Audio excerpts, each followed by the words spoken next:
I'm going in search of witches. Witches. Witches. I guess you found me out, huh? Yeah. You should come around here on Halloween. You'd really see something then. Oh, yeah? Yeah, we all jump off the roof and fly. You know, sort of like a coven. You have placed Fester under some strange sexual spell. At what time will we be spellcasting?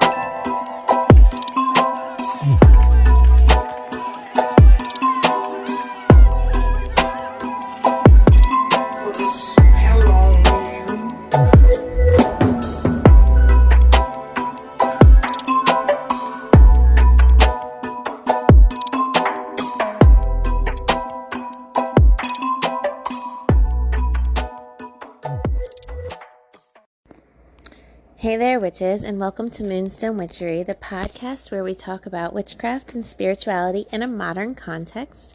My name is Rhian Luckard, and I am so glad that you're joining me today. Let's get started.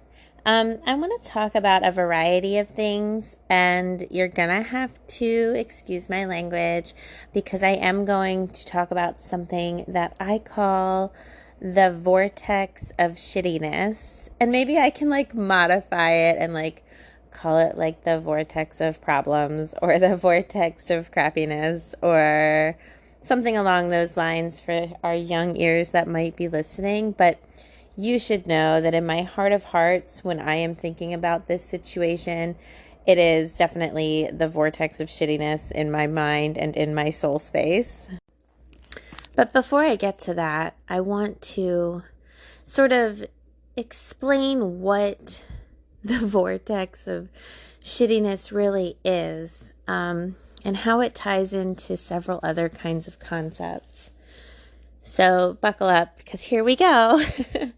Sometimes I'll have people reach out to me and they will be like, OMG, I think I'm cursed or hexed, or there's a lot of conversation around people being concerned about their own quote karma rearing up at them, or just a lot of confusion when these moments happen where all of a sudden it's like everything that can go wrong is going wrong. Do you know this feeling where you're just minding your own business? You're just living your own life, and out of nowhere all the things are coming at you all at once. And these aren't usually just small things like my hair appointment got rescheduled or my friend canceled for dinner, although those are significant too. These are more things that are I got into a car accident and then my dog ran away, and then my mom got really sick, and then my kids started getting bullied at school, and then my company was like, I can't afford to pay you the same amount, so I'm going to cut your hours and blah, blah, blah. It's one of those times where all the things are happening. And I don't know about you, but I have observed that for some people, the vortexes of shittiness seem to be more frequent than for other people. And I've spent a lot of time thinking about this and talking to my own guides because I find this unfair and I find this problematic. And another thing that I have noticed is that a lot of the times these vortexes of shittiness, right, are happening to really spiritually evolved people. They're happening to people who are whatever, quotes, woke in some type of capacity, or actively showing up to their own life, or actually engaged in their world. And so I am yo, this is how I talk to the forces that be. Yo, what the actual F is going on? What are you guys doing up there? Are you aware that we are experiencing things and that means we feel things? And so this is gross. Why are you piling on? And usually when I talk to them with some sassiness, they either A, respond to me with some sassiness, or B, they just like blow me off, or C, they just like distract me with something else. Side note, the way you talk to creatures really does matter. I have a life rule that I'd like to share with you, which is never sass a spider. Okay? You can test this out. In fact, you should, but only test it out if you're brave and you are not arachnophobic, because if you talk to a spider with an attitude, that spider is not going to like it. If you like politely request that a spider remove itself or get off your chair or whatever, the spider will, it won't be like nice to you, but it will be like fine towards you. But if you are sassy to a spider and you're like, oh my gosh, get off my chair, that's rude, that spider will like jump in your direction, or it will like run at you. And I have done this multiple times because I tend to be rather sassy. And the creatures that dislike sass the most are spiders. Now, conversely, the insect friends in our lives that I have found that really like it when you talk nicely to them are bees. So if you have a bee in your vicinity, first of all, don't be afraid of bees. Unless you have a bee allergy, in which case definitely be afraid of bees. But bees are nice. They're all fuzzy and cute. And I heard this person talking about bees the other day. I mean, I wasn't just like standing at a grocery store and someone was talking about bees. I heard it on like some type of podcast I was listening to. And the person they were on, the person that was on the podcast was talking about bees and how if they were the size of like cats, that some variety of bees would really like to be like pet, because there's certain bees that like groom each other and like pet each other. And so I thought that was adorable. And I know I'm way deep on a side tangent, but like this is like a cool story. I was randomly at a friend's house not too long ago, and we were having a gathering, and like these people were we were like sitting around the fire pit. It was dark and nice, and these people were talking about how they pet bees, and I was like, what? And then I also randomly heard this thing on the podcast, so like the universe is telling me to pet a bee. Okay, but so I was like, what do you mean you pet bees? And they're like, yeah, like if you see a bee on a flower just chilling, like you can go up to a bee and you can pet it and it will let you. And I am aware this sounds like some like bananas white person shit to do, but for real, like I'm like, who seeks out stinging insects to try to like snuggle them? But that's me. I do that. But if you talk nicely to a bee, it will respond really nicely to you. So don't sass a spider and talk politely to bees. And that is my advice. So, okay, back to the vortex of shittiness. So this happens to like spiritually advanced people. And so I sass my guides and I'm like, what are you doing? They haven't gotten back to me. Specifically because I have been rude about it. Because now the reason I am rude about it is it's me. I am one of these people. And I can very viscerally understand, well, first of all, disclaimer city right now. Like, pay attention for a second. If you are told by someone in your DMs that you have a generational curse or hex upon your family, that is your sign to block that person. I don't care who they are scamming you. I have so many copycat accounts on my Instagram and my TikTok. It's gross, okay? I have so many copycat accounts and people are like, scam city, and their biggest scam is to be like, oh my god, let me do a reading on you. I mean, they don't say it like that, but that's what they're doing. Hey, like I feel so drawn to your energy, I want to do a reading on you. And you're like, oh my god, I like need a reading. And they're like, I know, right? And then they're like, oh, okay, I've discovered in my reading that you have a generational curse on you. So for $40, I can remove it. And then you're like, okay, well, $40 isn't that bad. So that's fine. So then you give them $40. Don't do this. Then the next part is, oh, wow, like I was trying to remove the curse, but the curse is so bad that it broke my supplies.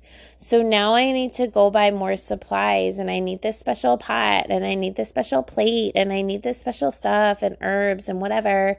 So you need to send me $200. And now at this point, you're like, something seems sus about this. Like, this is super weird. And you go, I don't have $200 right now. Like, sorry about it. This is where they go, if you don't give me $200, I'm going to like curse you and hex you, and you don't want to mess with me. And I know the spirits, and you're fucked. Sorry, language, but you know what I mean? Don't fall for these scams.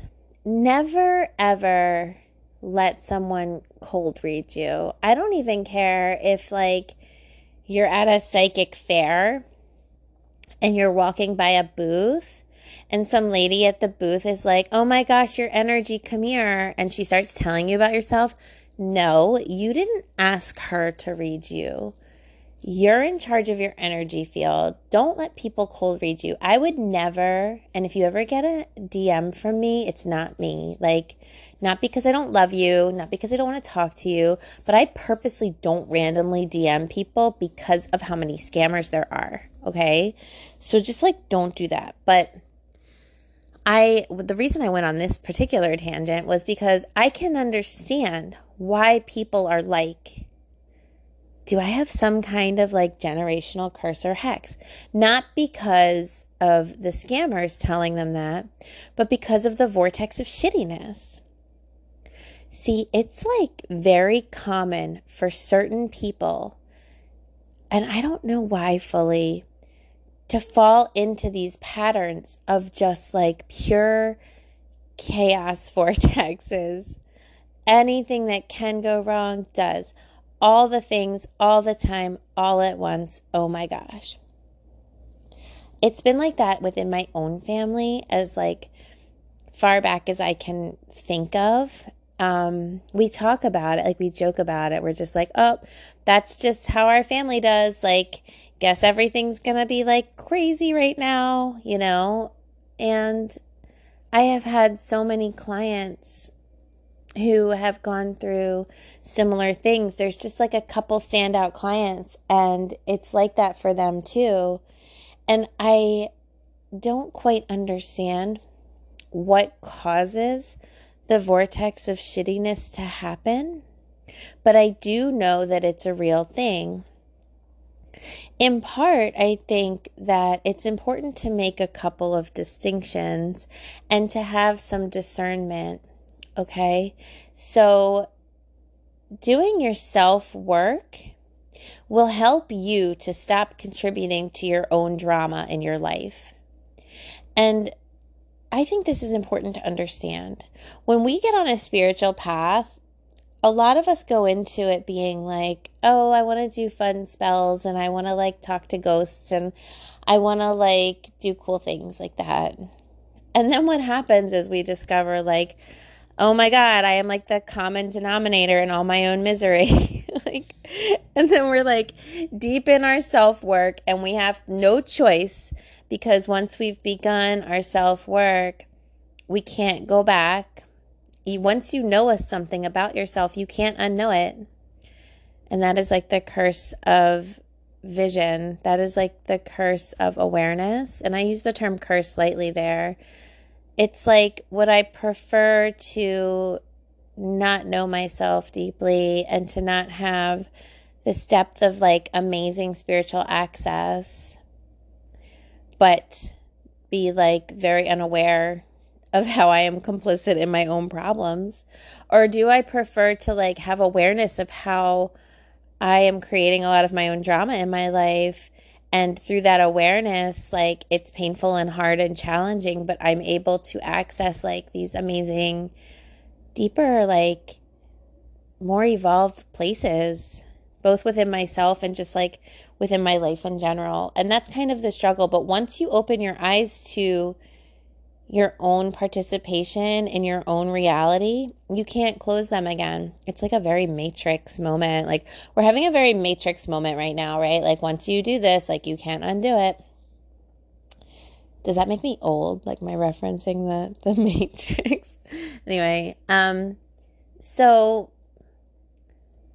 once you become aware and you start to do your self-work, you really like shut down the amount of drama that you are causing yourself in your own life. Like that's what self-work does. Self-work puts a stopper on the amount of drama that you are causing for yourself in your own life, right? That's a positive. Spirituality, spiritual ritual, spiritual practice allows you to manage the drama of everything else in your life. So self-work allows you to manage your own drama. Spiritual practice allows you to manage the drama of everything external to you. And I think it's important to know that, because when you're trying to figure out how to solve a problem in your life, I want you to be like, what's the self-work side? Like, how am I contributing to my own drama here? Like, how am I responsible for some of this? And then, because so many of us are so comfortable in taking the blame for everything that we don't think to do the next part, which is to go, what is the responsibility of others here? Because there is always responsibility outside of ourselves, because we don't live alone. You don't live on an island. You are not by yourself. So things are about you and about others. And so when we do ritual work, it's like, how can I manage and put into practice control or energy towards shaping the external components of my world? When you're in a vortex of shittiness, it's almost like you're just having a really rough time, or you've wandered into some type of energy field of chaos that is outside of your control. And it's not always of your making, but it becomes your responsibility to manage. It's almost like it's wildfire season and you're just trying to like keep your little like settlement like safe. Like you didn't create the fires, you don't like the fires, you don't want the fires, but because the fires are around, like you have to manage them. And I'm sorry if that was a triggering analogy for anybody. I will do better next time. But this is not something that you've done, but either because you love someone else and they're having stuff happen to them, or because you are just involved in things that have their own innate energy field, and for whatever reason you have to be involved with them, like it kind of like backsplashes onto you. A vortex of shittiness is such a challenging thing though, because by the time you get your footing and you get stabilized, often when you're in one of these places, it kind of comes up again. Something else happens. More things come your way. When I first met the person who is my now ex-husband, he told me I was like a drama fighting robot. Because he came from a really quiet, relatively speaking, kind of life. He came from a fairly conflict avoidant sort of space. And I grew up in just chaos, loudness, slamming, yelling, fighting, drama. And if there wasn't something wrong, someone found something to be wrong, right? And so I was always just fielding all of this stuff. And as a result, I am like an expert in dealing with drama.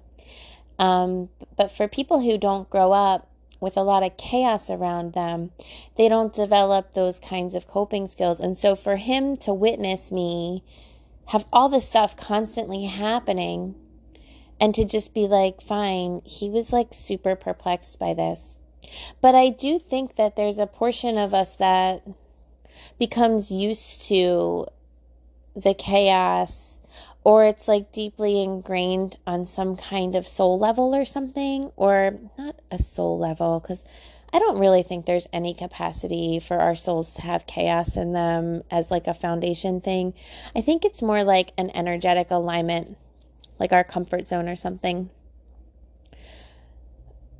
As an adult, and I mean, I've been an adult and then I've been a real adult, right? Like you can turn 18 or 21 and be technically an adult. And some 18 and 21-year-olds are like really like real adults. Or you can be like 30 and like still not really an adult, right? For me, it was having children and getting a house. I think that made me feel like a real adult. But as a real adult, I became very sure that I did not want to have drama in my life anymore. And you might be listening and being like, yeah, I don't want drama either. And yet the drama still finds us, right? Like, and we are sure, like we are checking in, we are talking to our therapists, we are like taking our mental health meds or whatever we're doing. Like we are meditating, we are having like a Zen moment with tea. Like we are taking like mental health walks, like we are doing all the things. And there is still this energy like circulating like a tornado around us. And this is the vortex of shittiness. Now, I will tell you, again, there are some people who have more of this happening in their lives than others. And I suppose through like familial attachments or like our own comfortability with like chaos and hecticness, like perhaps like we are subliminally drawing more of it in. I'm really not sure. But I will say that I do know an antidote, and it's not fail-proof, and it is not perfect, but it is very effective. So I will share with you the prescription for a vortex of shittiness that will be really helpful if you find yourself in one of these situations. And at the same time, I will also validate for you that sometimes these things happen and it's just really intense. Okay? I also think that there's a part of us as spiritually like awakened or what, God, I hate that term. Somebody like write in and give me a different term, please, for spiritually awakened, because I find it gross.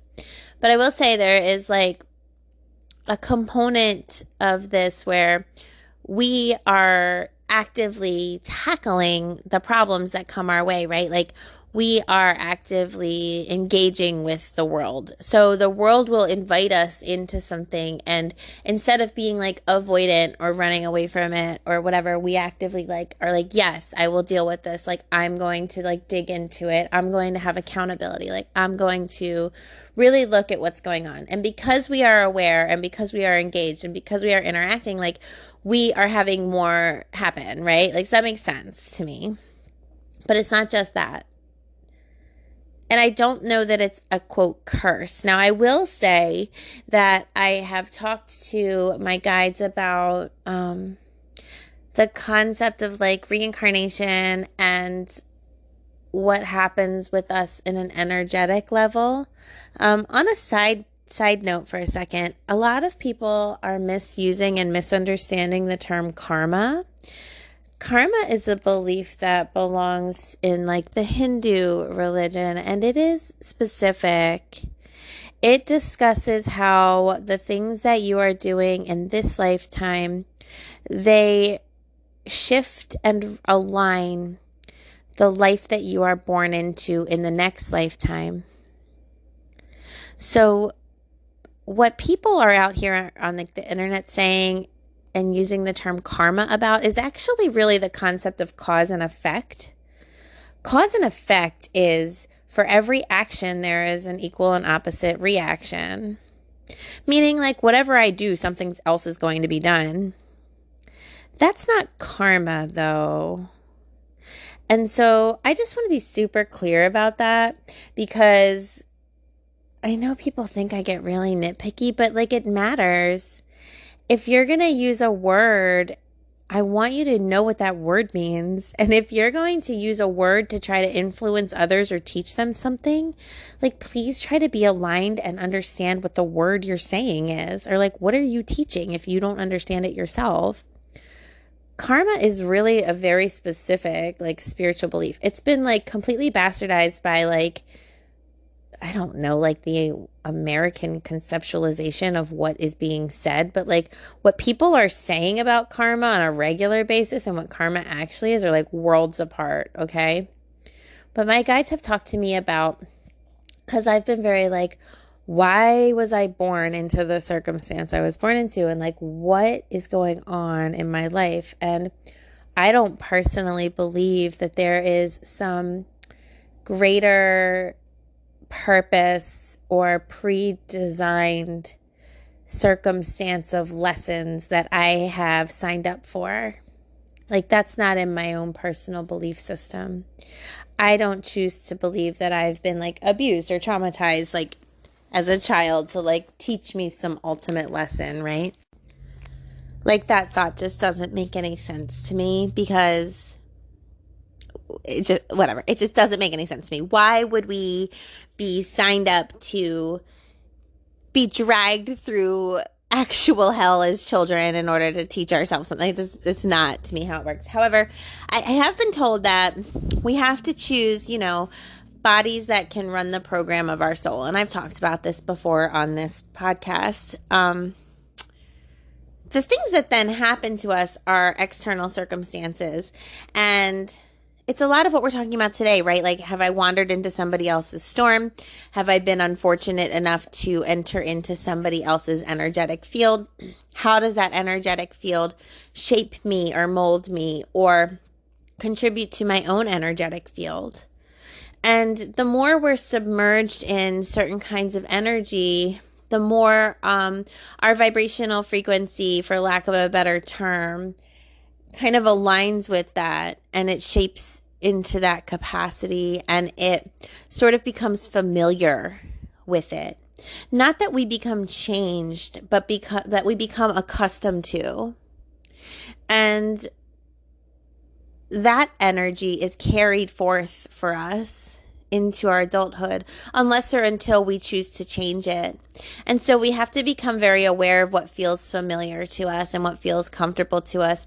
And for those of us who are comfortable in a lot of chaos, it almost feels scary sometimes to feel safe, because that's not what we're used to. And so our work becomes embracing safety.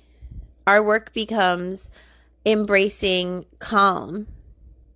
Our work becomes about embracing peace and learning to be comfortable in the lack of chaos, learning to be comfortable in quiet, and like, just like that, like nice sort of everything's going to be okay thing that we chase, but then maybe perhaps tend to sabotage. Oracle Star, you're really misbehaving today. My dog has been very out of pocket this morning. So I want you to think about these things. What was the atmosphere like? Think about it in terms of weather. What is the weather that I am used to? What is the atmosphere of the energy of the weather that I am used to in my life? What is the weather that I have been used to? And how can I get used to different weather, right? How can I acclimate to different weather? But when that storm kicks up, when that vortex of shittiness starts, you still will have all those coping strategies that you've always had in order to get through it. You are still like a drama defeating robot, or whatever it was that he called me. You are still able to get through these things. You can't unlearn those skills. You're always going to have them.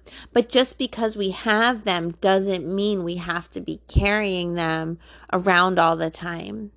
And that's one way for you to do that self-work and figure out, like, where am I contributing? But again, sometimes these things just show up on a perfectly nice day. Suddenly the wind picks up and there's just like a whole ass rainstorm with like hail coming down. And it came out of nowhere. And that's where we just kind of activate and we utilize our tools. But an often overlooked tool for this kind of situation is gratitude. And I know that a lot of times I'll say something like this, and especially if you're in the midst of a vortex of shittiness, being grateful is like the last thing you want to hear. Like whenever I have a client or someone reach out to me and they're describing this kind of thing to me, and I'm like, oh, yep, diagnosis time, vortex of shittiness. Like whenever that happens, I am very aware that they're not going to want to hear this antidote, because when you're in the middle of it, it feels so profoundly intense and it's so real and vivid. But I want to remind you something about storms. They pass. They end. A hurricane stops spinning. A tornado stops twisting. Rain stops falling. Snow melts. Storms pass. And if you find yourself in the midst of a storm, a vortex of shittiness, it will end. But if we want it to end sooner, or really what I'm actually saying to you is if you want the storm inside of yourself that matches the storm outside of yourself to stop, the answer is gratitude. Because when one of these vortexes rolls through, it's inviting us to match it. It's almost like the universe is like, whoa, your vibe is different. Like, you seem pretty centered and okay, but up until recently, you've had a lot of chaos energy. Do you want to get back to where you were? Like, here's the train. Here's the vortex of shittiness train. Why don't you hop on and we can go right back to chaos land if you want. And your job is to be like, I am not getting on that bus.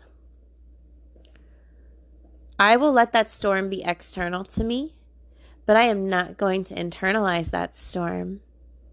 I'm not going to realign my energy that I worked so hard to shift to go back to that place just because it's familiar or comfortable or what I'm used to.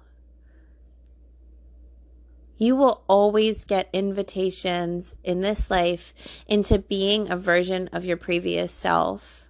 You will always get invitations back into being a version of your previous self. Your job is to know yourself enough that even if you don't know where you're going, you sure as shit know where you're not going. Even if you don't know who you're becoming, you sure as shit know who you're not going to go ahead and be anymore. And that's true for all of us. Every one of us who has ever done self-work has taken off a version of ourselves that no longer serves us, that no longer matches us, that no longer is us. These vortexes of shittiness invite you to put back that outfit. It invites you to wear that suit again. And your job is to be like, absolutely effing not. I will stand here in this storm. I will observe the storm. I will take out my umbrella because I know how to deal with storms. But I will not become this storm. Never again. Because the universe is out here trying to organize itself. And it's like, yo, I used to know where to put you. You used to go over here with all the chaos. Now you're shifting. Where do you belong? Let me blow you back to where you were. And your job is to be like, F no. Okay? And the thing that gets you there, the thing that holds you down so you don't blow away with this storm, with this vortex, is gratitude. I swear to you. I promise. I pinky promise you. As much as you're going to hate me in the moment, and you will, and that's okay because I love you anyway. As much as you're going to hate me in the moment, if you can find it within yourself to feel like everything is terrible. Like, even my voice gave up right then. If you can find it within yourself to feel like everything is terrible, but you're going to find something, anything to be grateful for, oh my God, you like level up so profoundly. You win so hard in that moment. You redistribute yourself. You recast your role. You become the leading lady instead of like the side person in the background of the chorus. Like, you're not a singing tree. You are now front and center. Like, your life is your own. You are so aligned. If you can do that with where you're going and who you're going to be, that you win. So when you find yourself in a place of like everything is falling apart, a lot of this isn't even my fault. I will validate that for you. That is real. Unless it's not, and some of it is your fault, in which case have a real conversation with yourself. But really, and then you can go, okay, old me is like really clawing. She is scratching at the trap door of my soul, like asking, she's just like, I could fix this for you. I got you. Like, let me get it. Like, oh my God, like, let's go back to who we were. No, no. Your job is to like stomp on that trap door and be like, I'm just going to scream a list of things I'm grateful for right now. I am going to treasure hunt for the moments. Recently, I had a loved one in the hospital, and it was a bad scene, okay? It was not nice. And this was one small part, and this was giant, by the way, but it was one small part of like my vortex of shittiness, because it's been one thing after another. And I knew I had to do gratitude. I effing knew it. So I was grateful because the cafeteria in the hospital had the brand of coffee that I love. That was my thing. I was like, okay, everything's terrible, but at least I don't have to stop for coffee on the way. I can get my coffee there.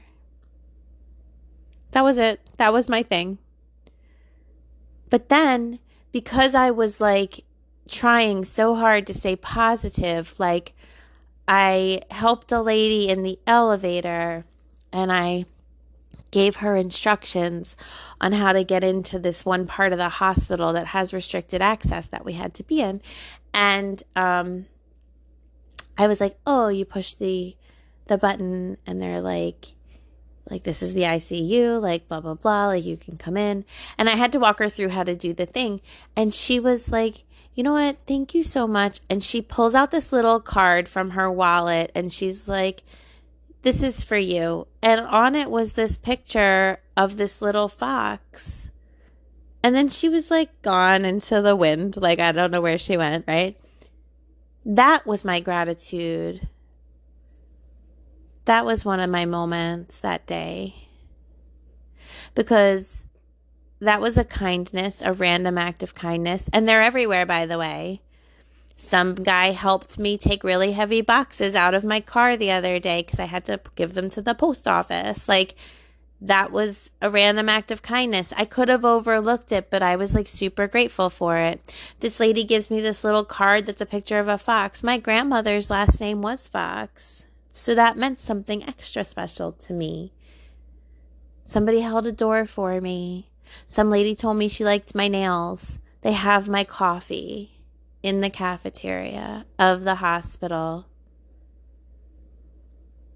These moments prevent us from aligning with what we're being invited into. They anchor us into who we're becoming instead. Because the energy of love and the energy of the universe and the energy of abundance and the energy of prosperity and the energy of absolute pure unconditionality, if that's even a word, the energy of whatever God might be or the universe, that energy is love, but that energy is gratitude. And the more you can align with that energy, the better and the more magical and perfect and like connected and alive in a good way your life feels. So while I don't quite yet fully comprehend, and please trust and believe that if I do understand why, I will tell you, I don't fully get yet why the vortexes of shittiness happen and how they choose who they're happening to. Although as I'm talking, I feel like I'm kind of receiving through my channel a little bit. And one thing that they're telling me is it's almost like when you are on the precipice of like leveling up or like getting closer to another iteration of yourself, and apparently there's infinite of them, but when you're like on the precipice of that, you get invited into the opportunity, question mark, to go back to your former self. And it's like, because the universe is neutral, because the universe is trying to organize itself, I think it's just like, do you go here or do you go back to there?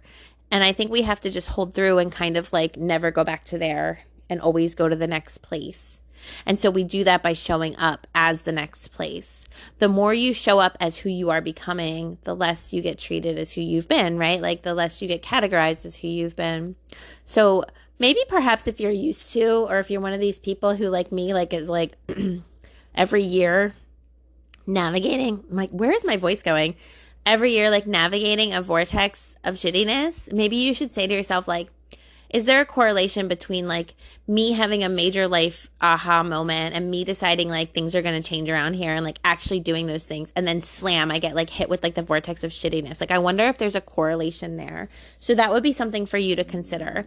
But the more we do this, the more we get out of that storm quickly. Like, we can accelerate these storms and have them end faster. So practice your gratitude. You will hate me in the moment. Like, I will not be someone you are grateful for in that moment when you're doing it. And I am okay with that. Like, I am like totally fine with it. But if you can sort of, even in like the bleak times, even in like the bad moments, there is always something. There's a kindness being offered. There's a bird that visited you in the morning and sang to you from a perch. There's a bee that let you pet it. There is a spider that did not jump at you, right?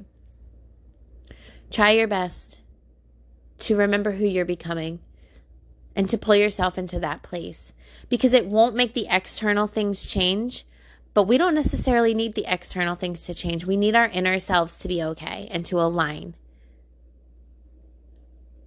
Don't swallow that storm. Don't take what's happening outside of you and put it inside of you. You are that candle flame in the darkness, but if you extinguish yourself, there is no more flame. And that's not me being like gross love and light only or anything. It's just a nice little metaphor. I have to run, but I hope that this has been helpful, and I would love to hear from you. I have 2 more episodes to record in this season, and then I have a very cool thing that I'm going to tell you about.